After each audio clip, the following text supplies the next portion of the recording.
안녕하세요. 안녕하십니까. 수고 네. 많습니다.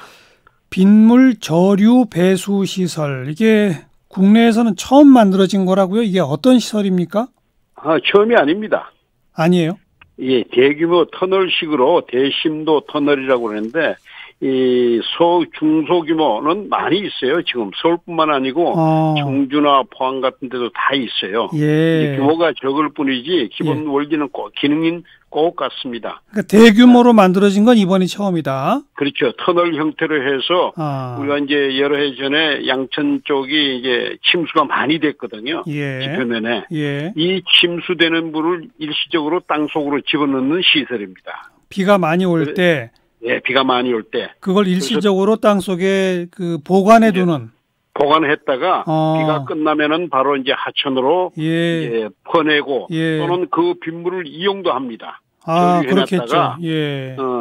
도로 청소용이나 여름에 더울 때 이제 냉각 효과를 얻기 위해서 도로에 뿌린다든지 또는 그 소화용수로도 소방용수로도 쓰고 합니다. 뭐 다목적으로 쓸 수 있겠죠. 그렇죠. 대규모라면 요 사고가 난 이 지역은 어느 정도의 이 빗물을 저장할 수 있는 곳입니까?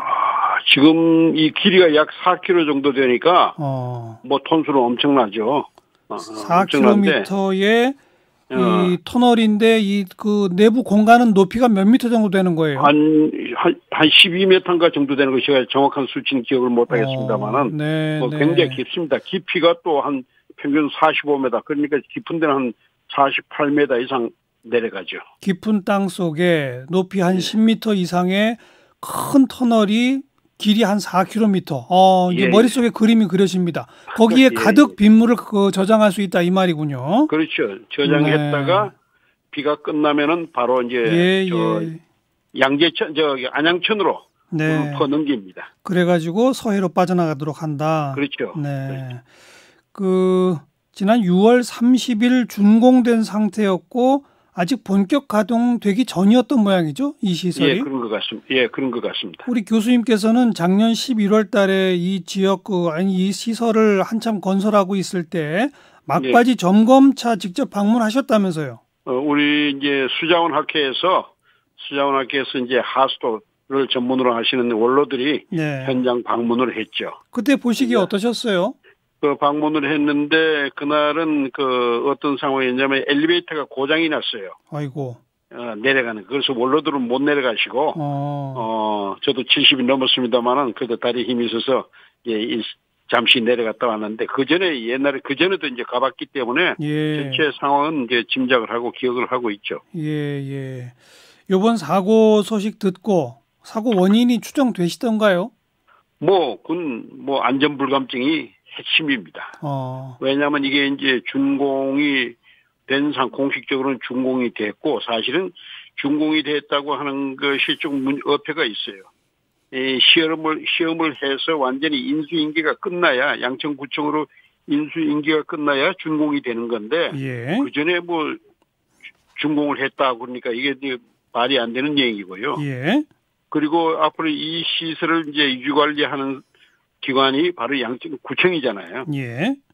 구청이면은 이 시험 운전을 할 때 구청 직원들도 새벽이 됐든 언제 됐든 간에 비가 올 때 나와서 함께 시험 운전하는 것을 지켜보고 본인들도 함께 해야 됩니다. 그래야 운전을 사용을 할 수가 있잖아요. 그런데 그렇지 못했던 상황인 것 같아요. 그럼 기존 어제 같은 상황에는 누가 책임지고 운영을 했던 겁니까? 준공을 법적으로 완전히 준공이 끝났다고 그러면 준공받은 기관이 책임을 져야 되는데 준공은 했다 그러면서도 인수인계는 안 끝났어요. 그러면 이제 시공회사가 책임을 지는 거죠, 1차적으로. 네. 지금 보도된 내용을 보면 오전 7시 10분에 협력업체 직원 2명이 내려갔고요. 6분 뒤인 7시 16분부터 비가 내리기 시작했고 7시 40분에 수문이 자동 개방됐다고 그래요. 그러니까 이미 내려간 2명 대피시키려고 또 1명이 내려갔다는 거예요. 아니 서로 가면서 조그만 무전기도 안 들고 다닙니까? 무전기는 터널 안에서만 작동되는 무전기는 들고 다니기도 합니다. 왜냐하면 거리가 있기 때문에. 그런데 그런 이 토목 공사 현장, 특히 지하 터널 현장에서는 비상시를 위해서요. 이 비상시라고 하는 것이 지진이 나서도 비상시가 있을 수 있고 화재가 나서도 발생할 수 있고 하기 때문에 예. 항상 그 사이렌 같은 것을 가장 값싸게 가장 효율적으로 쓸 수 있는 사이렌이 설치되어 있어야 됩니다. 있어야 알려서 그 안에 들어가 있는 인부들이 가장 가까운 대피소로 빠져나간다든지 하는 그런 게 장치가 있었는데 그런 게 전혀 없었던 것 같아요. 사이렌 그냥 그 수문 열립니다 하고 알려주는 웽 소리 나는 그거 말이죠? 그렇죠. 바로 그렇죠. 그게 터널 안에만 있으면은 공사 중에 있으면은 그 소리는 터널 안에서는 다 들리거든요. 그렇죠. 사실 터널 안에서는 바깥하고는 통신이 안 됩니다. 그런 건 진짜 간단한 장비 아닌가요? 그렇죠. 간단한 뭐 가격도 얼마 그저 1, 20만 원짜리인데 그런 것 때문에 그런 거 이제 막바지가 돼 놓으니까 그런 것도 있다가 없어졌는지 본래 처음부터 없었는지 그건 제가 확인을 못 하겠습니다만 그런 장치만 있었으면은 안에 있는 사람들이 굳이 사람이 안 들어가더라도 안에 있는 사람이 그걸 알 수가 있거든요. 그렇죠. 사이렌이면은 그러면 가까운 그 탈출로가 있을 거니까 정 안 되면 저 밑으로 물이 빠져나가는 쪽으로 도망갈 수도 있거든요. 어쨌든 뭐 10만 원, 20만 원 하는 값싼 사이렌 설비의 문제를 지적하셨는데 사실 그거보다는 지상에 있는 직원과 터널 속에 들어간 직원이 서로 교신할 수 있어야 되는 거 아닌가요? 그게 쉽지 않습니다. 터널 안에 들어가 버리면 입구 쪽은 이제 스마트폰 같은 것이 이제 통할 수가 있지만은 깊숙이 들어가면 우리가 지하철에서 핸드폰을 쓸 수 있는 것도 지하철 그 터널 안에 전부 중계기가 들어있기 때문에 그런데 터널에서는 공사장에서는 중계기를 사용하지 않거든요. 값 비싸니까. 그러니까 사이렌 같은 것이 신호용으로 가장 간편하게 사용됩니다.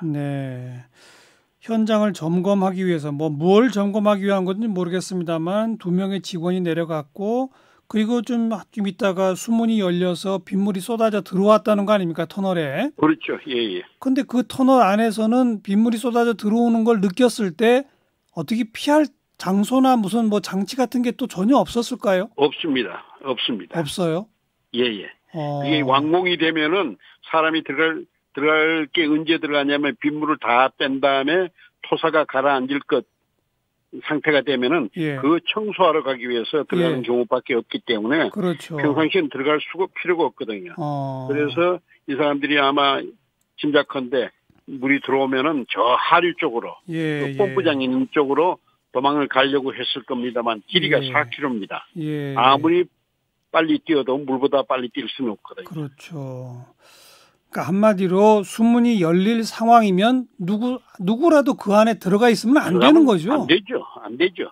그런데 사람이 들어갔고 들어간 후에 비가 갑자기 쏟아졌는데 원래는 물이 70% 이상 되어야 수문이 열리는 걸 어제는 50%만 되면 문이 열리게 설정됐다고 하더라고요. 이건 시험 가동이니까 시험 가동이게 이제 도로하고 하수관과의 빗물이 차 내려오지 않습니까? 내려오면은 이제 아주 많아질 때 70% 정도 됐을 때 그 문이 열려서 안으로 물이 들어가는데 시험 가동을 하니까 반만 차도 시험을 하자. 그러면 시험하기 전에 그걸 열기 전에 안에 있는 사람들에게 빨리 대피하도록 조처를 한 다음에 시험을 해야 되거든요. 시험이 급한 건 아닙니다. 그렇죠. 근데 이게 시험은 시험이죠. 근데 그게 자동으로 열리도록 돼 있었다는 게 문제 아니겠습니까? 자동으로 열리도록 해놓고 사람이 가 있는지 그 밑에 들어가 있는지 아닌지조차 누구도 파악을 안 했다는 거 아닌가요? 그렇죠. 자동이라도 70%냐 50%냐 하는 것을 설정을 해야 되거든요.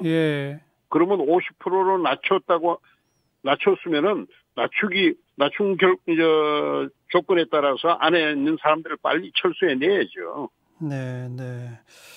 참, 처음부터 끝까지 사실 간단한 장치, 사이렌 하나만 있었어도 그리고 이렇게 수문이 열릴 상황이면은 절대 누구도 못 내려가게 이것만 지켰어도 되는 상황인데요. 바로 그겁니다. 안타깝습니다. 여기까지 말씀드릴게요. 고맙습니다.